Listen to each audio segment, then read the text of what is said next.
مبارکباد دوں گا۔ یہ ایک مرحلہ ہے کہ جو اس ایوان کے انتخاب اور چناؤ کے بعد ہم سب نے مل کر طے کیا ہے، اور اس کے بعد پاکستان کے عوام کی نگاہیں اس ایوان کی طرف لگی ہوئی ہیں کہ پاکستان کو جو چیلنجز درپیش ہیں، چاہے وہ سیاسی ہیں، چاہے وہ اقتصادی اور معاشی ہیں، چاہے وہ معاشرتی ہیں، چاہے وہ خارجہ محاذ کے اوپر ہیں، کہ اس ایوان میں جو قوم کے نمائندے ہیں وہ کس طرح ان مسائل کا حل تلاش کرتے ہیں۔ اور جناب ڈپٹی اسپیکر صاحب، میں یہ بات بہت مجھے بھی تجربہ ہے، 6 دفعہ میں اس ایوان کے اندر آیا ہوں، اور میں یہ بات بہت ذہن کی یکسوئی کے ساتھ کہہ سکتا ہوں کہ آج جو پاکستان کے چیلنجز ہیں، کوئی ایک لیڈر، کوئی ایک پارٹی یا کوئی ایک ادارہ یہ دعویٰ نہیں کر سکتا کہ وہ پاکستان کو اس بھنور سے نکال سکتا ہے۔ اس ملک کو آگے چلانے کا راستہ اس ایوان کی مضبوطی میں ہے۔ اس ملک کو آگے چلانے کا راستہ پاکستان میں آئین کی سربلندی میں ہے، اور پاکستان میں آئین کی سربلندی اور پارلیمنٹ کی مضبوطی کا انحصار اس ایوان کے اندر موجودہ لوگوں کی ورکنگ ریلیشن شپ کے اوپر ہے۔ اگر اس ایوان کو ہم چلانے کی صلاحیت پیدا کریں گے تو وہ باتیں جو آج محمود خان اچکزئی صاحب کر رہے ہیں آئین کی حکمرانی کی، پھر ان باتوں کو شرمندہ تعبیر کیا جا سکتا ہے۔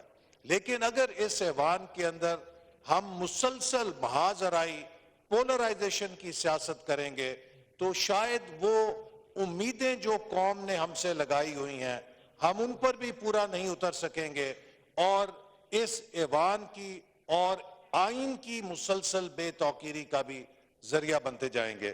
میں سمجھتا ہوں کہ ہمارے فاضل ساتھیوں نے جو تقریریں کی، وہ اس میں جو تلخی ہے وہ ان کی وقت کے ساتھ ضرور کم ہوگی، چونکہ اب ان کے اوپر اب ہم انتخابی مہم سے آگے آ کر اس ایوان کے اندر بیٹھ گئے ہیں، جہاں پر اب ہم نے اس ملک کے مسئلوں کا حل تلاش کرنا ہے۔ اس ملک کے مسئلے کوئی باہر سے آ کے حل نہیں کرے گا، اس ایوان کی اجتماعی دانش ہے جس نے اس ملک کے مسائل کو حل کرنا ہے۔ کل تک ہم اس طرف بیٹھے تھے، آج ہم اگر اس طرف بیٹھے ہیں تو یہی جمہوری عمل ہے کہ جب ہم کسی نشست کے اوپر بیٹھتے ہیں تو ہمیں یہ ضرور پیش نظر رکھنا چاہیے کہ کل کو اس جمہوریت کے ذریعے اور اس سیاسی عمل کے ذریعے کردار بدلتے رہتے ہیں، رول بدلتے رہتے ہیں، لیکن ہماری روایات مستقل طور پہ تاریخ میں رقم ہوتی ہیں۔ تو میں اپوزیشن کے ساتھیوں کو یہ دعوت دوں گا کہ آئیے ہم اس ملک کی خاطر، دیکھیے ہم نے بہت بڑے بڑے چیلنجز کا سامنا کیا ہے۔ اس ملک کے اندر وہ وقت تھا کہ جب ہر روز خودکش بمبار پھٹا کرتا تھا۔ اس ملک کے اندر وہ وقت تھا کہ جب ہر روز اس ملک کے اندر دہشت گردی ہوتی تھی۔ کراچی جیسے شہر میں کوئی شخص کام کے لیے باہر نکلتا تھا تو اس کی ماں، بہن، بیٹی مسلح پر بیٹھ جاتی تھی کہ میرا بھائی، شوہر، بیٹا شام کو خیریت سے گھر آ جائے۔ ہم نے اس ملک کے اندر بہت برے حالات وہ بھی دیکھے ہیں کہ جب 18 گھنٹے بجلی نہیں ہوتی تھی، لیکن ان سب مسئلوں کو ہم نے اپنی اجتماعی دانش کے ساتھ حل کیا۔ جب آرمی پبلک سکول کے اندر ایک دہشت گردی کا بدترین واقعہ ہوا تو اس وقت ہمارے یہ فاضل دوست اسلام آباد کی سڑکوں پر دھرنے کے احتجاج کے اندر بیٹھے ہوئے تھے، لیکن حکومت نے سب کو بلایا اور اس میں ساری قوم کی قیادت شریک ہوئی، سیاسی قیادت شریک ہوئی، سول قیادت شریک ہوئی، فوجی اور عسکری قیادت شریک ہوئی، اور ہم نے ایک نیشنل ایکشن پلان بنایا۔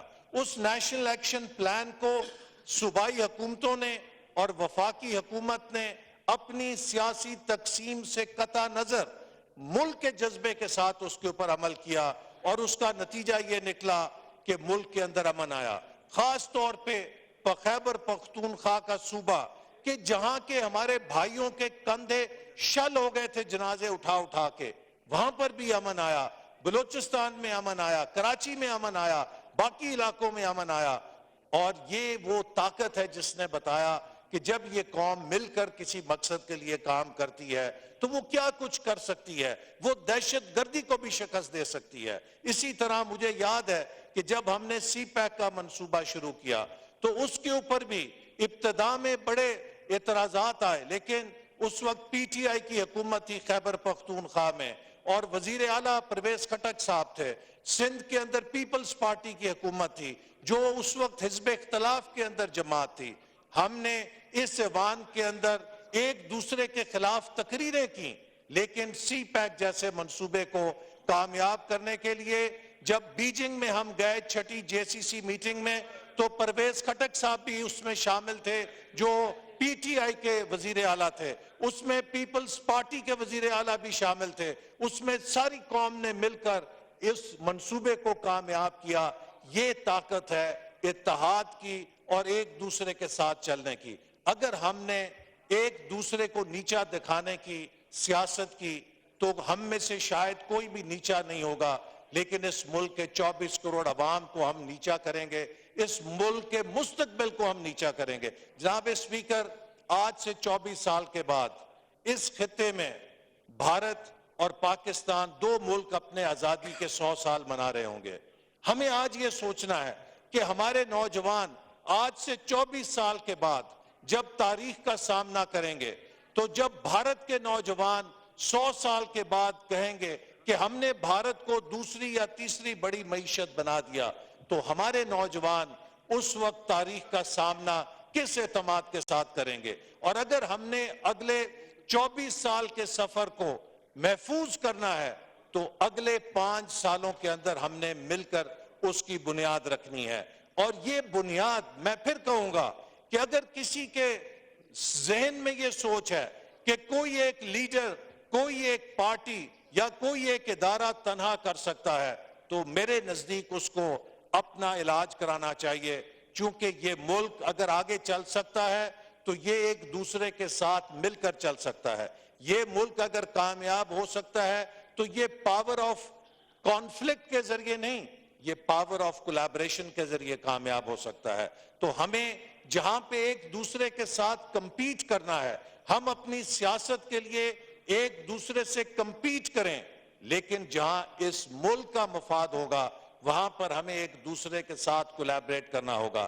ہمیں ایک دوسرے کے ساتھ قدم سے قدم اور آواز سے آواز ملا کر اس ملک کے عوام اور اس ملک کے مستقبل کے لیے کام کرنا ہوگا۔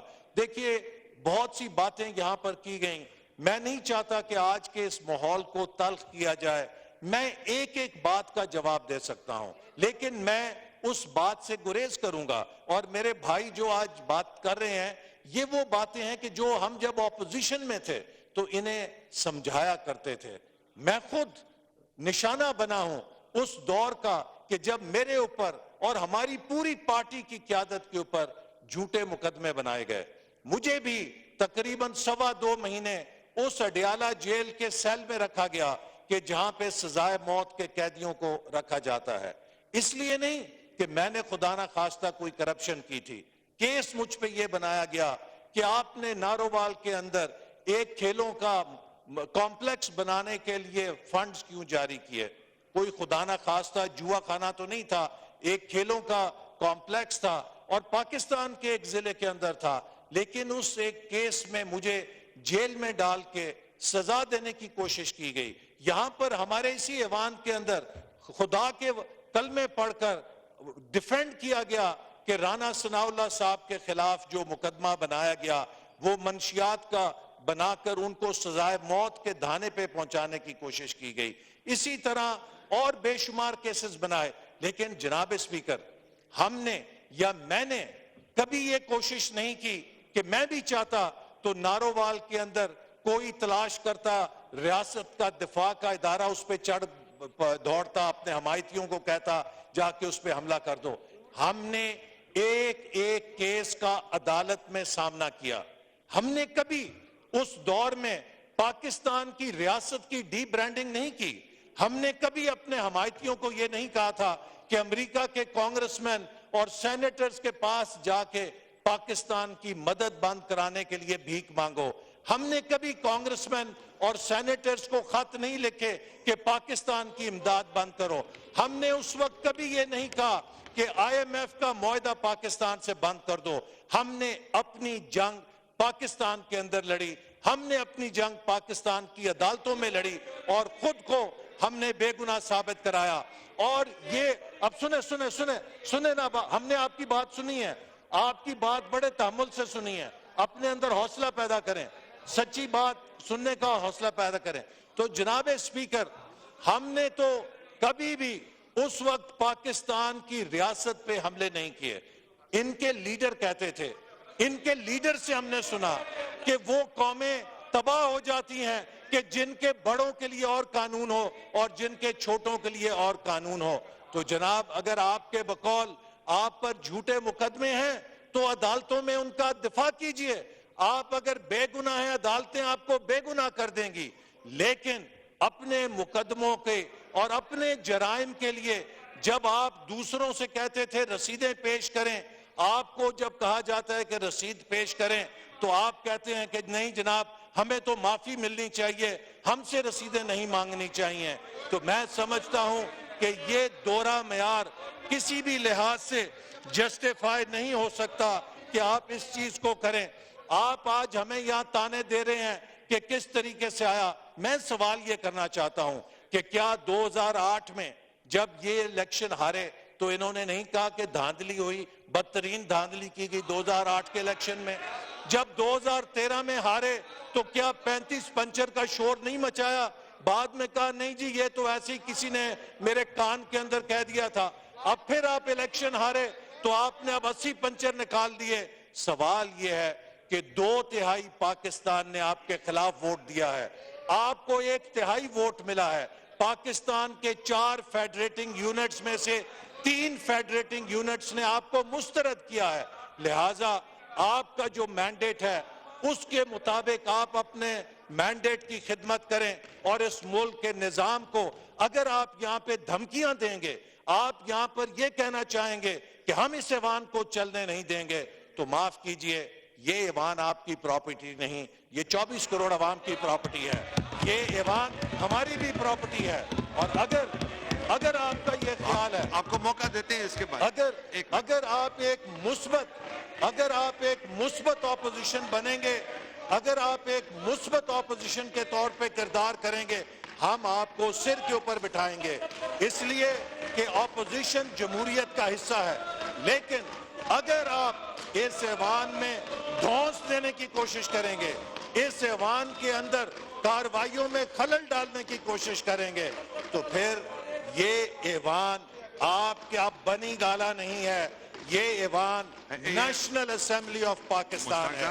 یہ ایوان چلے گا اور اس ایوان کے اندر سے پاکستان کے عوام کے لیے قانون بھی پاس ہوں گے اور پاکستان کی معیشت کو ترقی دینے کے منصوبے بھی پاس ہوں گے. اور آپ کی منفی سیاست, آپ کا کردار بتا رہا ہے کہ آپ کے اندر حوصلہ نہیں ہے.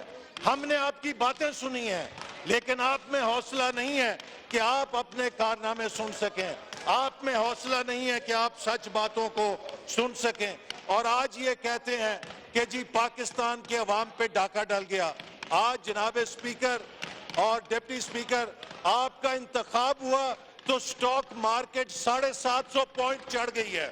تو ان کے لیے تو یہی پیغام کافی ہے کہ پاکستان کی سٹاک مارکیٹ نے بھی ویلکم کیا ہے آپ کی کامیابی کو اور اسپیکر صاحب کی کامیابی کو, اور ان کی شکست کو سٹاک مارکیٹ نے بھی 750 پوائنٹس کی سلامی دی ہے.